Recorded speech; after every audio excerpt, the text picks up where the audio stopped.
There comes a moment where the excuses die, the noise fades, and the only thing left is you, staring at the ruins of everything you let slide. This ain't about proving them wrong anymore. This time, it's about proving to yourself that you were never the quitter they saw when you fell. This comeback isn't for applause. It's not for Instagram. It's not for anyone who doubted you. This comeback is personal.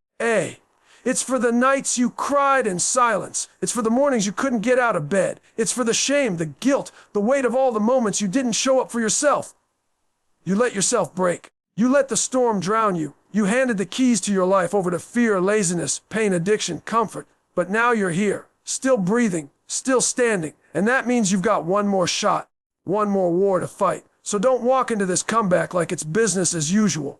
Walk into it like it's a five-king funeral for your weakness. No more waiting for motivation.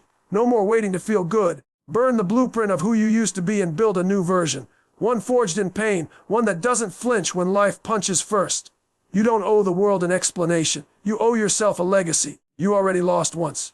This time, you finish it. You bury the old you. You earn every inch. Because this comeback, this one cuts deeper than pride.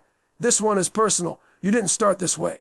You used to have a voice. You had ideas, dreams, fire, until life started throwing punches. One failure, two failures, then a betrayal, then some heartbreak, then that one moment that shattered your confidence completely. And slowly, piece by piece, life wore you down. Not all at once, but like erosion. You stopped speaking your mind. You stopped going after the things that mattered. You stopped showing people who you really were because it felt safer to be quiet than to be judged.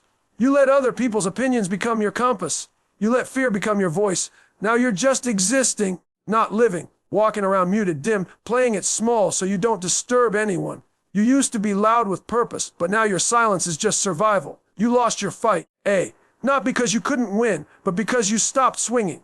And the worst part, you tell yourself this is maturity, that you're just being realistic. But deep down, you know you've been running from discomfort, running from rejection, running from the version of you that demanded more. You let the punches turn into excuses. You let the bruises become your identity. But here's the truth no one wants to say out loud. You chose that silence. You chose comfort over growth. You chose fear over fight. But you can choose different. You can get loud again, not with noise, but with action. You can break the silence by showing up when it's hard, by chasing purpose louder than the world's doubt. Life's gonna keep swinging. But you've got to start swinging back. And not for attention, not for approval. For you, because the world doesn't need a muted version of you. It needs the one who gets back up and speaks with his scars. Your silence was survival, but your comeback, that's war. You can fake a smile, you can play it cool, but when the noise dies down and you're left alone in the dark, regret comes to visit. Quietly, consistently, it doesn't yell, it whispers. And that's what makes it lethal. You remember the chances you didn't take, the times you said, maybe later, when you should have said, right now. You see the people you let down, the dreams you shelved, the version of you that could have been. If only you had shown up, if only you had stayed in the fight, but you didn't. And now the memories don't inspire, they haunt. You try to numb it. You try to drown it with distractions, scrolling, comfort noise. But it always finds you. Because regret doesn't forget. It shows up in your thoughts, your relationships, your mirror. It's the weight on your shoulders that no one else can see. But you carry it everywhere. You think time will fix it. You think regret fades. It doesn't. Regret festers. And the longer you avoid it, the deeper it grows. But here's the raw truth. Regret doesn't come from failing. It comes from not trying, from quitting too early, from being too afraid to go all in. And the only way to kill it is to do the thing you said you couldn't, to face the pain, to put in the reps, to make it right, not with words, but with relentless action.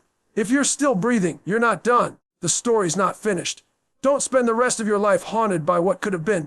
Use that regret as fire. Burn the timeline where you stayed soft. Build the one where you owned your past, faced it head on, and rewrote the ending.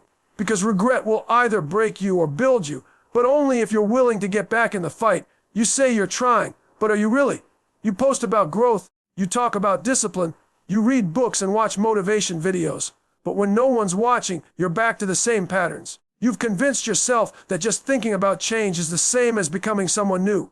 You lie to yourself every day when you say, I'll start tomorrow. You lie when you say, I'm doing my best, knowing damn well you're operating at half your potential. You've built a soft pillow of justifications to lay your failure on. You blame time, people, energy, bad luck. But deep down, you know what it really is. You haven't committed. You're afraid to go all in. You're terrified of who you'll have to become if you drop the act and face the truth. So you live in this gray area, pretending you're changing while staying exactly the same. And the scariest part, you've gotten so good at lying to yourself, you actually believe it. But truth doesn't disappear just because you ignore it. You feel it. Every time you look in the mirror, every time you scroll past someone doing what you know you could be doing. That burning in your chest, that's your conscience. That's the real you, the one buried under all the stories and soft talk, screaming to break free. And until you kill the lies, you will never grow. You want to know what progress actually looks like. It's brutal. It's confronting. It's uncomfortable. It's you admitting that everything you've been calling your best was really just your safe zone. You can keep pretending, or you can strip the comfort away and face yourself with honesty so raw it hurts. That's where change begins. When the lies stop, the war begins, and only one version of you walks away, the one who's done hiding, done explaining, done settling, the one who's finally real. There was a time you walked into a room and knew exactly who you were. You had pride, not arrogance, but certainty. You moved with purpose. You had standards.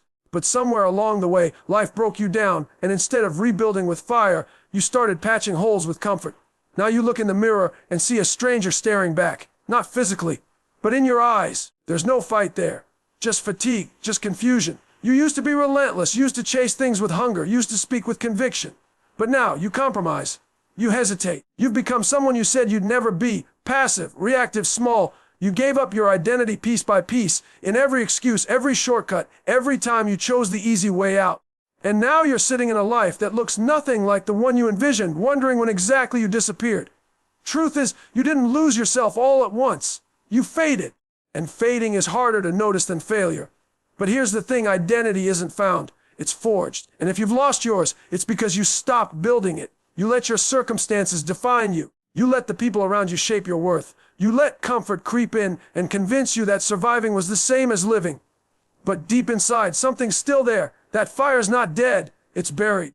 And the only way back is through war. Not with the world, with you. You've got to go to battle with the soft habits, the fake smiles, the victim mentality, the fear that's been dressing up as logic. Reclaiming who you are means doing things that hurt, that stretch you, that force the real you to bleed through the noise. You don't need to find yourself. You need to fight for yourself. That version of you that once stood tall, he's still in there, but he won't return through comfort. He'll return when you decide that the stranger in the mirror isn't who you'll die as. Not now, not ever.